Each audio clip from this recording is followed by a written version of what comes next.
Summer holidays வந்தாச்சு நம்ம GT Holidays வந்தாச்சு. GT Holidays, South India's #1 travel brand. Iron சத்து தலைமுடி உதிர்தலை தடுக்கும் மிதமான சூடு பாலில் கலந்து பருகலாம். லயன் டேட் சிரப் தினமும் 2 ஸ்பூன். மணப்பெண்ணின் பிரத்யேகமான திருமணம் விவாஹா தி சென்னை சில்க்ஸ். பாம்பாட்டி சித்தர் எந்த இடத்துல மருதமலை முருகரை பத்தி பாடியிருக்காரு அல்லது பேசியிருக்காரு, அந்த மாதிரி ஏதாவது குறிப்புகள் இருக்கு? அப்படி வரும்போதுதான் அவருக்கு அந்த சட்டை முனி மூலமா இந்த ஒரு சித்தி அடைகிறாரு. தனிப்பட்ட முறையில் அந்த மருதமலைன்றத குறிப்பு அவர் சொல்லலைன்னா கூட அந்த மூச்சின் மூலமாக முருகனை நினைத்து அந்த சித்தத்தை தெளிவடைந்து இருக்கின்ற காலகட்டத்தில் அந்த குண்டலினி எழும்போ அந்த நேரத்தை நம்ம பாம்பாட்டி சித்தரையும் நெருங்க முடியும், நம்மளே அந்த நிலையை அடைய முடியும். சாதாரண மனுஷன் கேட்போம், எல்லாராலையும் குண்டலினி அடைய முடியுமான ஒரு கேள்வி இருக்கும். ஒரு குரு வேணும்னு கேட்கும். ஆனா பாம்பாட்டி சித்தரை நினைச்சா குருவே வேண்டாம். அதே மாதிரி பாம்பாட்டி சித்தர் நினைச்சாலே எங்கேயாவது ஒரு நாகரூபம் முருகன் வந்துடுவார். இதுதான் அவருடைய அமைப்பு. என்ன அவர் சொல்லி கொடுத்த சூட்சம் என்னன்னா, உண்மையான ஏழைகளாம் மண் எடுத்து பொற்காசுக்கெல்லாம் கொடுப்பாராம், இரும்பு எடுத்து தங்கமா கொடுப்பாராம், கற்கள் எடுத்து மாணிக்கமா கொடுத்து நீ படைச்சுக்கோ அப்படின்னு வாராம். எதுவுமே வேண்டாம், ஓம் வசி பாம்பாட்டி சித்தரை போற்றி போற்றி அப்படின்னு அந்த ஒரு வார்த்தையை சொன்னாலே போதும். ஐபிசி பக்தி நேயர்களுக்கு இனிமையான இந்நேரத்து வணக்கங்கள். இன்று நாம் மகமாயி வாராகி உபாசகர் முனைவர் லக்ஷ்மி ரவிச்சந்திரன் அம்மா அவர்களை சந்திக்க இருக்கிறோம். அவரோட நிறைய கேள்விகள் இருக்கு. இந்த பகுதியில முருகர் தொடர்பிலும் அதே நேரத்துல பாம்பாட்டி சித்தர் தொடர்பிலும் நிறைய கேள்விகளை கேட்க இருக்கிறோம். அம்மா வணக்கம். வணக்கம். ஐபிசி பக்தி நேயர்களுக்கு பக்தி கலந்து வணக்கத்தை தெரிவித்துக் கொள்வதில் பெருமகிழ்ச்சி அடைகின்றேன். பாம்பாட்டி சித்தர் எந்த இடத்துல மருதமலை முருகரை பத்தி பாடி இருக்காரு அல்லது பேசியிருக்காரு, அந்த மாதிரி ஏதாவது குறிப்புகள் இருக்கா? தனிப்பட்ட முறையில பாம்பாட்டி சித்தர் நான் மருதமலையில இருக்கேன்ற மாதிரி குறிப்புகள் கிடையாதுமா. அவர் மருதமலைன்னு தனிப்பட்ட முறையில ஒரு வார்த்தையும் அவர் கொடுக்கல. ஆனா அந்த காலத்துல மரங்கள் நிறைந்த ஒரு இடம் அது, அதால மருதமலை அப்படின்னு. அவர் விளையாட்டா அந்த மாணிக்க நாகத்தை தேடிதான் பாண்டிய நாடெல்லாம் சுத்தி அந்த மருதமலைக்கு அடைகிறாரு. அப்படி வரும்போதுதான் அவருக்கு அந்த சட்டை முனி மூலமா இந்த ஒரு சித்தி அடைகிறாரு. தனிப்பட்ட முறையில் அந்த மருதமலைன்றத குறிப்பு அவர் சொல்லலைன்னா கூட அவருடைய பாடல்கள் எல்லாமே ஆடு பாம்பே விளையாடு பாம்பே அதை தான் சொல்கிறாரு. நீ இரு ஆண் சேர்ந்து ஒரு உருவமாயி ஒரு அமைப்பில் ஒரு பெண் வயிற்றில் நீ இருந்தாலும் நீ கடைசியில் எல்லைன்றது எதுவுமே கிடையாது. இன்ற ஒரு அமைப்பில் ஆடு பாம்பே அவர் எல்லாமே மனிதனை ஆட்டி படைக்கிறதுன்றது ஒரு விஷயம். இதுதான் மனிதர்கள் ஆட்டி படைத்து மனிதர் பிறவி பெருங்கடல் அடுத்தடுத்த பிறவியாக எடுத்துகிட்டு இருக்கோம். இது எதுவுமே வேண்டாம். நம்ம மனசை ஆட்டி படைக்கிறது, அந்த ஆட்டி படைக்கின்ற அமைப்பை நிறுத்தி அந்த மூச்சின் மூலமாக முருகனை நினைத்து அந்த சித்தத்தை தெளிவடைந்து இருக்கின்ற காலகட்டத்தில் அந்த குண்டலினி எழும்போ அந்த நேரத்தை நம்ம பாம்பாட்டி சித்தரையும் நெருங்க முடியும், நம்மளே அந்த நிலையை அடைய முடியும். இதுதான் அதனால்தான் அவருடைய பாடல்கள் எல்லாமே அந்த பாம்புன்ற அடிப்படையில தான் அவருடைய அமைப்பு இருந்திருக்குமே. நாகத்தை பாம்பாட்டி சித்தர் சொன்ன வார்த்தைகள்ல ஏதாவது ஒரு சூட்சுமமான வார்த்தை அப்படின்னா, ஏன்னா அவர் வெளியில சில விஷயங்களை செய்யறாரு, அதுக்கு பிறகு அவர் உள்ளார்ந்து இறையை தேடுறாரு, உள்ளார்ந்து இறையோட ஐக்கியமாகறதுக்கான ஒரு சித்தர் நிலை அடைகிறாருன்னா கண்டிப்பா சித்தர்கள் சொன்ன சூட்சும வார்த்தைகள்லாம் இருக்கும். பாம்பாட்டி சித்தர் அவர் சொன்னது இதுதான், நம் மனிதர் ஈரான் சேர்ந்து ஓர் உயிராய் இருந்து ஒரு பெண் வயிற்றில் தோன்றி வளர்ந்தாலும் உன்னுடைய உடலில் இருக்கின்ற அந்த உள்நாகத்தை எழுப்பி நீ சித்த நிலை அடைவார், அது மட்டும்தான் பிரம்மம் அப்படின்ற ஒரு அமைப்பை தான் கொடுக்குறாங்க. நம்ம சாதாரண மனுஷன் கேட்போம், எல்லாராலையும் குண்டலினி அடைய முடியுமான ஒரு கேள்வி இருக்கும். ஒரு குரு வேணும்னு கேட்கும். ஆனா பாம்பாட்டி சித்தரை நினைச்சா குருவே வேண்டாம். நான் ஏற்கனவே சொல்லியிருக்கேன்ல, இந்த நாகம்மாவை நினைச்சானாலே நீங்களே பாருங்களேன், ஏதோ ஒரு நாகதேவதை கோயிலுக்கு போனாலும் சரி, முருகர் கோயில் போனாலும் சரி, எங்கோ ஒரு ரூபத்தில் நீங்கள் அந்த நாகத்தை நீங்கள் பார்க்குற அம்சம் உங்களுக்கு கிடைக்கும். புத்து கோயிலுக்குன்னா போகும்போதும் சரி, புத்து வழிபாடு வரணுன்னாலும் சரி இந்த அமைப்பு. அதனால் மருதமலைன்ற முருகனை நினச்சா கண்டிப்பாக பாம்பாட்டி சித்தர் உங்ககிட்ட வருவார். அதே மாதிரி பாம்பாட்டி சித்தர் நினைச்சாலே எங்கேயாவது ஒரு நாகரூபம் முருகன் வந்துடுவார். இதுதான் அவருடைய அமைப்பு. என்ன அவர் சொல்லி கொடுத்த சூட்சமம் என்னன்னா, மண்ணாசை, பெண்ணாசை, பொன்னாசை எதுவுமே வேண்டாம். இது தொல்காப்பியத்தில் அதை தான் இலக்கணத்திலேயே சொல்கிறாரு தொல்காப்பியர். அந்த காலத்து அரசர்களுடைய அந்த அமைப்பு முறையின்னும் போது புறப்பொருள் வெண்பாமாலை இதை தான் சொல்கிறது. ஒரு மண்ணாசை, பெண்ணாசை, பொன்னாசை இது எதுவுமே இல்லை. இந்த ஆசைகளை திறந்துட்டு இந்த பிறப்பில் நம்ம வந்திருக்கணும்னா நம்ம முதுகில் இருக்கின்ற அந்த நாகத்தை எழுப்பி நம்ம அடையணும் அப்படின்னு. பெரும்பாலும் என்ன சொல்லுவாங்க, குண்டலினி சக்தி ஆண்களால் மட்டும்தான் அடைய முடியும். அவர்களுடைய அந்த உயிர்ப்பு சக்தியால தான் நம்ம அடைய முடியும்னு சொல்லுவாங்க.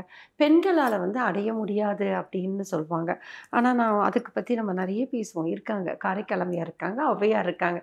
அவங்க எப்படி தலைகீழ நடக்க முடியுது, சித்தர்களால் சாதிக்க முடியாது அப்படி நடையுது அப்படின்னா, பெண்கள் ஆண்களை போல பெண்களையும் இந்த மூச்சின் மூலமாக, மூச்சை ஒருமுகப்படுத்தியது மூலமாக அந்த சித்த நிலையை அடைய முடியும். அதை யாரை பிடிச்சா முடியும் அப்படின்னா, இந்த பாம்பாட்டி சித்தரை பிடிச்சா முடியும். ஏன்னா பெண்களுக்கும் நாகத்துக்குமே ரொம்ப தொடர்பு. எங்கே பார்த்தீங்கன்னாலும் நாகம்மா அப்படின்னா பெண்கள் தான் இருப்பாங்க. அப்போது பெண்களில் யாராவது இந்த சித்த நிலையை அடையணும், இந்த உயிர்ப்பு சக்தியை அடையணும், பிறவி இல்லாத ஒரு பெருநிலையை அடையணும்னு ஆசைப்பட்டாங்கன்னா அவங்க கண்டிப்பாக யாரை பிடிக்கலாம், எந்த சித்தரை பிடிக்கலாம் அப்படின்னா இந்த பாம்பாட்டி சித்தர். அவர் கொடுக்குற சூட்சமே அதுதான். மண்ணாசை, பெண்ணாசை, பொன்னாசையை திறந்துடுங்க. மூச்சு உடம்பில் இருக்கிற முதுகெலும்பின் வழியாக இருக்கிற நம்மளுடைய நாகத்தை எழுப்பி அந்த உயிர்ப்பு சக்தியாக மூச்சின் மூலமாக நீங்கள் உங்களுடைய தெய்வ சக்தி எழுப்புங்க அப்படின்றது தான் இதோட சிறப்பு. அது மட்டும் இல்லை, இந்த லௌகீகத்துக்கு மருதமலையை நம்ம ஏன் தேடி போகிறோம் அப்படின்னா, மருதமலைன்றது லக்ஷ்மி கடாட்சம்.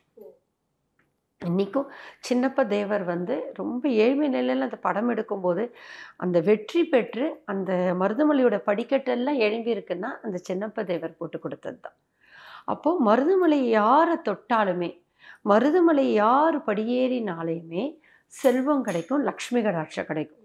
அந்த மருதமலைக்கு இருக்கிற பக்தர்கள் யாரை வேணால் கேளுங்க. அந்த கோயம்புத்தூரில் வர கவுண்டர்கள் யாரை கேளுங்களேன், அவங்க லக்ஷ்மி கடாட்சமாக இருக்கான்னா கண்டிப்பாக சொல்லுவாங்க, நாங்கள் மருதமலைக்கு அன்னதானம் பண்ணுறோம், மருதமலை வேண்டின்னு எங்களுக்கு இந்த மாதிரி குழந்தை பிறந்தது அப்படின்னு சொல்லுவாங்க.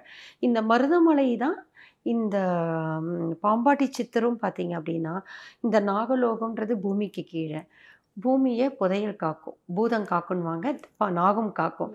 அந்த புதையல்ன்றதே லக்ஷ்மி கடாட்சம். நவரத்தனங்களை எங்கே கிடைக்கிறது, இந்த பூமிக்கு கீழே தான் இருக்குது. அதை காக்கிறது யார், இந்த நாகம்தான். அப்போது நாகமாவே லக்ஷ்மி கடாட்சம் தான். அப்போது இந்த பாம்பாட்டி சித்தரும் செல்வத்தை தருபவர் தான். ஏழைகளில் பார்த்தாரே உண்மையான ஏழைகளாக மண் எடுத்து பொற்காசுக்கெல்லாம் கொடுப்பாராம், இரும்பு எடுத்து தங்கமாக கொடுப்பாராம், கற்கள் எடுத்து மாணிக்கமாக கொடுத்து நீ படைச்சிக்கோ அப்படின்னு வாராம்.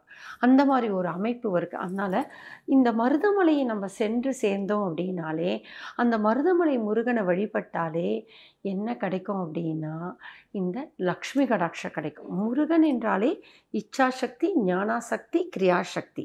இந்த முருகன் சொன்ன மூருகுன்றதே இச்சாசக்தி, ஞானாசக்தி, கிரியாசக்தி. இந்த இச்சாசக்தி, ஞானாசக்தி, கிரியாசக்தி சேர்ந்த அம்சம் முருகன். இந்த உடம்பில் இருக்கின்ற இச்சாசக்தி, ஞானாசக்தி, கிரியாசக்தியை மூச்சு மூலமாக எழுப்பி அந்த நாகத்தை உடலில் இருக்க நாகத்தை கொண்டு மூச்சு அடக்கி இருக்கும் பொழுது தான் நம்ம இந்த 3 சக்தி எழும்பது. இதற்கு பாம்பாட்டி சித்தர். இப்போ அம்மா, பாம்பாட்டி சித்தரை நம்ம அழைக்கணும், நம்ம வீட்டுக்கு அழைக்கணும்னாலோ அல்லது நம்ம கருகில் அழைக்கணும்னாலோ அவர் எப்படி வழிபடணும்? எதுவுமே வேண்டாம். ஓம் வசி பாம்பாட்டி சித்தரை போற்றி போற்றி அப்படின்னு அந்த ஒரு வார்த்தையை சொன்னாலே போதும், அந்த பாம்பாட்டி சித்தர் நம்ம தேடி வருவார். முருகாச்சரணம் கந்தாச்சரணம், நான் எல்லாருக்குமே அதான் சொல்வேன். முருகாச்சந்தம் கந்தாச்சரம், வேலுண்டு வினை இல்லை அப்படின்றதான் எல்லாம் சொல்லுவோம். கந்தனுண்டு கருணை உண்டு. ஓம் முருகாச்சரணம் கந்தாச்சரணம் என்ற ஒரு நாமத்தை சொல்லி ஓம் வசி பாம்பாட்டி சித்தர் போற்றி போற்றின்னு சொல்லிட்டு தினமும் பாம்பாட்டி சித்தருடைய அந்த திருவுருவ படத்தை வைக்கணும்னே கிடையாது. நாகத்தோடு இணைந்திருக்கின்ற அந்த முருகர் இருப்பார் பாருங்க, கால் கிட்ட நாகம் சுற்றி இருக்கும் முருகர் தனி வடிவாக இருப்பார்.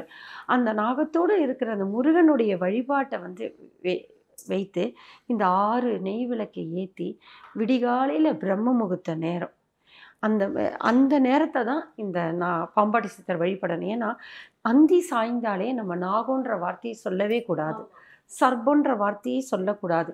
ஏன்னா அவங்க புத்துக்குள்ளே அடங்கியிருப்பாங்க, அவங்கள நம்ம எழுப்பக்கூடாது. அவங்களுக்கு மெய்யுணர்வு ஜாஸ்தி, ரொம்ப சென்சிட்டிவ். அதனால் சூரிய உதயத்திற்கு முன்பாக முருகனுடைய திருவுருவ படத்தை வைத்துக்கொண்டு குறிப்பாக செவ்வாய்க்கிழமை, வெள்ளிக்கிழமை, பௌர்ணமி நேரத்தில் மருதமலையை நினைத்து பாம்பாட்டி சித்தரை நினைத்து ஓம் முருகாச்சரணம் கந்தாச்சரணம் என்ற நாமத்தை சொல்லி ஓம் சரவணபவன்ற மூல மந்திரத்தை சொல்லி ஓம் வசி பாம்பாட்டி சித்தர் போற்றி என்ற 18 முறை சொல்லி அந்த மூச்சை அடக்கி அந்த மூச்சு பயிற்சியின் மூலமாக நம்ம உடலில் இருக்கின்ற அந்த நாகமாக இருக்கின்ற குதிரை சக்தி எழுப்பும் போதே நமக்குள்ளேயே அந்த பாம்பாட்டி சித்தர் வருவான்றதான் ஒரு ஐதீகம். அவர் கற்றுக் கொடுத்த சூட்சமே உன் உடலில் இருக்கின்ற மூச்சை அடக்கி அந்த உயிர்ப்பை நாக வடிவமாக குண்டலினிக்குள்ளே எழுப்பி பிறவி இல்லாத ஒரு நிலையை அடைய வேண்டும். இதுதான் பாம்பாட்டி சித்தருடைய ஒரு ஐதீகம். அதுதான் அவர் கொடுத்த சூட்சம். அதாவது பாம்பாட்டி சித்தருடைய வழிபாட்டு முறை அப்படின்றது எப்படியெல்லாம் இருக்கும், அது வந்து மருதமலை பற்றி ஒரு வித்தியாசமான செய்தியை சொல்லியிருந்தீங்க. அதாவது ஈக பர சுகம் கிடைக்கணும்னா நீங்க மருதமலைக்கு போயிருங்க, இந்த பக்கம் செல்வம் செழிப்பா இருக்கணும், அடுத்தது பிறவியில்லா பெருவாழ்வு கிடைக்கணும் அப்படின்னாலே நீங்க மருதமலையை போய் வழிபட்டா அது எவ்வளோ பெரிய ஒரு வரமா வரப்பிரசாதமா நமக்கு ஒரு அருளையும் அள்ளி வழங்கும்.